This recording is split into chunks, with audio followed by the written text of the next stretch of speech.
India is a very large dynamic market. So when you say biggest, there's many big opportunities here. GSMA forecasts that the largest contributor of incremental users in the world over the next couple of years will come from India by closing the usage gap. So in some sense, that's a big opportunity, is getting people connected. Then of course is getting people on smartphones connected to mobile broadband. There's still a significant population here to make run. India's made so much progress in the last couple of years. It has grown the addressable market for digital services, like massive. So I think from an innovation, digital economy point of view, it was mentioned this morning that by the end of the decade, forecast to hit about 20% of the nation's economy. You would have to say that, it's a fast-growing economy, and digital is growing at probably 3 or 4 times the speed of the physical economy. So from a vendor, if you're in technology, if you're in the digital ecosystem, you have to say that India is a massive market that provides opportunities for all to address. See, for me, India will be the leader in telecom in years to come. And for it to go to that level, we require people like him. We require the entire world to come and support us. And they can't ignore us because we are such a huge market. They can't ignore us. And with their help, we will become the global leaders. That is the option. We enjoy a strong relationship with COAI. We have different roles to play. GSMA values our partnership with COAI deeply. Just recently we just held our first joint event, GSMA COAI Dialogues, a roundtable.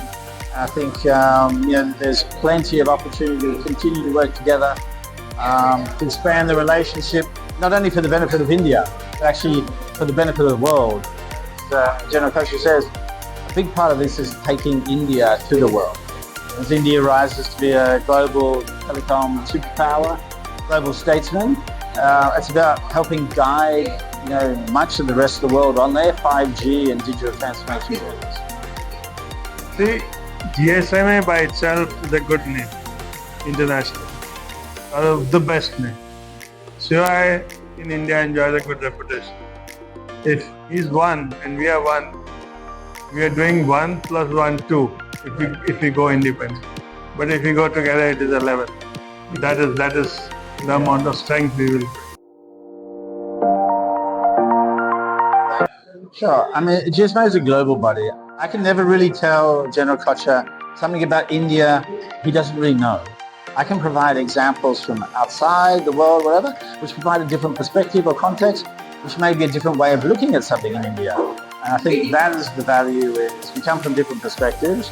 As General Kochhar says, we're experts and good reputations brand in our own domains, and together by sharing, innovation and new ideas come from the intersection of different perspectives. And I think that's the real value that our partnership has. You're asking me the same question. You see, our first collaborative effort formally was only a few weeks back. And the lessons we have learned from there, and I'm sure Julian will agree with me, is that whatever they are doing globally, if we contextualize it locally, then there is a lot to gain. And today I can confidently tell you that we have started something called the COAI Dialogues. Right? This COAI Dialogues will see various editions. For example, we may be 3 months down the line, we may be doing a COAI Dialogues in collaboration with GSMA jointly on a subject where they've done a lot of theoretical work. There are a lot of international experience. We want to do that in India, bring it down to the ground level and show to the ecosystem, the policymakers, the regulators, that this is what can come out of this type of a collaboration. If I take you to a specific subject, like we just spoke about spectrum, how spectrum should be handled. We're already doing a study on that. So that study brought down to India, jointly resulting in a white paper and maybe a pilot. will make the government sit up with their eyes wide open. Can this also happen? Yes, it can happen if bodies like us collaborate. I think significant. I mean, the value of this dialogue is to get the different parts of the ecosystem together to discuss the pressing issues. I mean, this morning we've had talk of satellites, spectrum, scam, a lot of the issues that are facing the industry. There's no doubt the mobile economy and the digital economy are much more complex nowadays. Mobile technology is not just a vertical sector, it's the foundation for digital economy.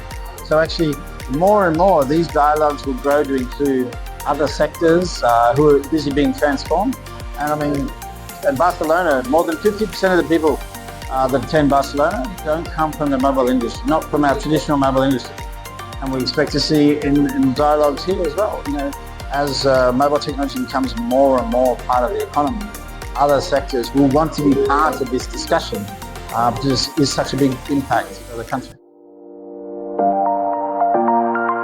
For the first time, the techos, the telcos, the regulators and the policymakers sat on the same table and spoke out their minds freely and frankly.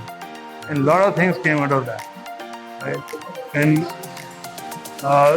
they're ordering a task force to handle those aspects and spams and frauds will bear fruit now that we've got all the ecosystem together. That has never happened. And because all players are together and they are collaboratively working rather than fighting with each other, we should find solutions. If we had tried to do it ourselves, they would have been taken as a partisan party because we represent the telco. So with them coming in, suddenly we have become a non-partisan party who is working for the betterment of the country. That is what I am saying. 1 + 1 is not 2, it is 11.